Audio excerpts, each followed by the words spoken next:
16 years ago, Andrew and Rebecca Wright adopted their twin sons, David and Billy. They wanted a service to mark the event, but they also wanted it to reflect the day-to-day life of their new family. They asked Cathedral member Ruth Burgess to write a service for them.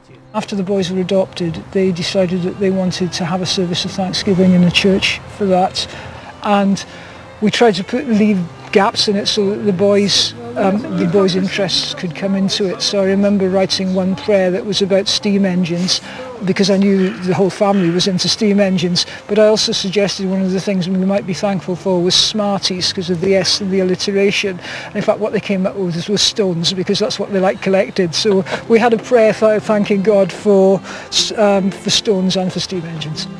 So what about the thousands of visitors to Dunblane Cathedral? They may want to pray, perhaps for the first time. How do they start? It says here, put your hands on the communion table. Yes, because for some people praying is good if it has sort of something physical to do with it. So putting your hands down, for some people helps them to think. For some people closing your eyes helps. For some people doing something helps when you pray. These were cards that were there for visitors to use who came into the cathedral, that looked at specific things that were within the cathedral and then suggested prayers, Bible readings, because not everybody who comes into the cathedral is going to come in from a Christian background. So sometimes the language of prayer isn't appropriate. So we wanted to put in things that we felt most people could share in. Another card is inspired by Captain Scott's Antarctic expedition. On the card that's connected with this window, we encourage people to think about their best journey and to think about their worst journey, and maybe to walk around the cathedral while they're doing that. Although no journey they think of could possibly have been as bad as that one. Hopefully not, no. And maybe, I think the other thing on the card we encourage people to think about is to think about or to pray for someone who's having a difficult journey. Sometimes I think about something and then I have to let it wander around my brain for a couple of days before it actually goes down onto paper. But certainly seeing God in nature and in creation and in other people is part of who I am and what I believe. And I also believe that the stuff that we use in churches should reflect the concerns of the people in the pews as well as the people in the pulpit.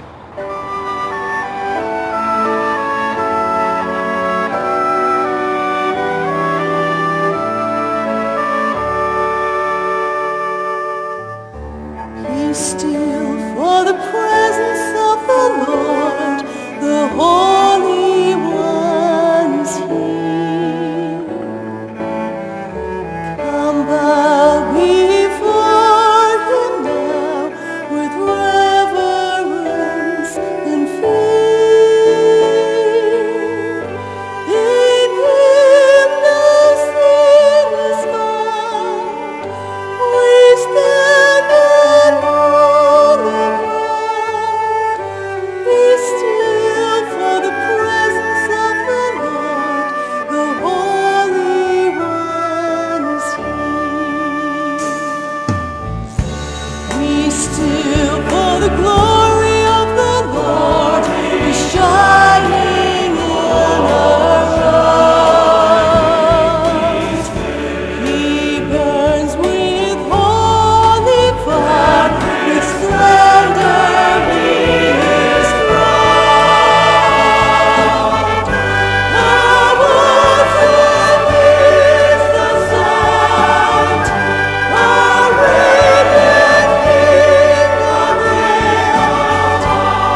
Stirling University was founded in 1967. 7 years later, Nick Price came to teach. I spent 26 very happy years here, working my way up from lecturer eventually to being a professor of biochemistry. As a place to grow up, as a place to have a family, as a place to live, and indeed a place to go running around here. It was just a wonderful place. I had very happy times here.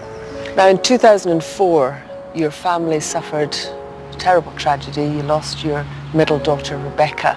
It was January the 14th in 2004. I came back to get a phone call, the kind of phone call that's every parent's worst nightmare, because we got the news that our daughter, Rebecca, had been knocked off her bike on her way to work, and after a week of keeping a vigil, she died. And I think that as a family it just knocked us sideways, but each day the post would bring more and more letters and cards, not just ones saying how sorry people were, but people really telling stories about how Rebecca had meant so much to them, how Rebecca had led them to faith, how Rebecca had a faith they envied, and I think it just bowled us over. For her funeral service, we decided that we'd use this as a picture for front cover. It was just after she'd received her DPhil in Oxford in biochemistry, and it shows really a great sense of fun. Well, I think the overall message that came across in the funeral and the memorial service that we really wanted to convey was that there was no way in which we could use the word waste. That she had actually achieved so much and still continues to achieve through the effect she's had on other people. God has a plan for all of us. I think it's a bit like a ship or a boat that suddenly encounters a storm and is blown off course, and you're left thinking, well, do I just go further and further off course, or do you feel that there's something pulling you back onto the right course?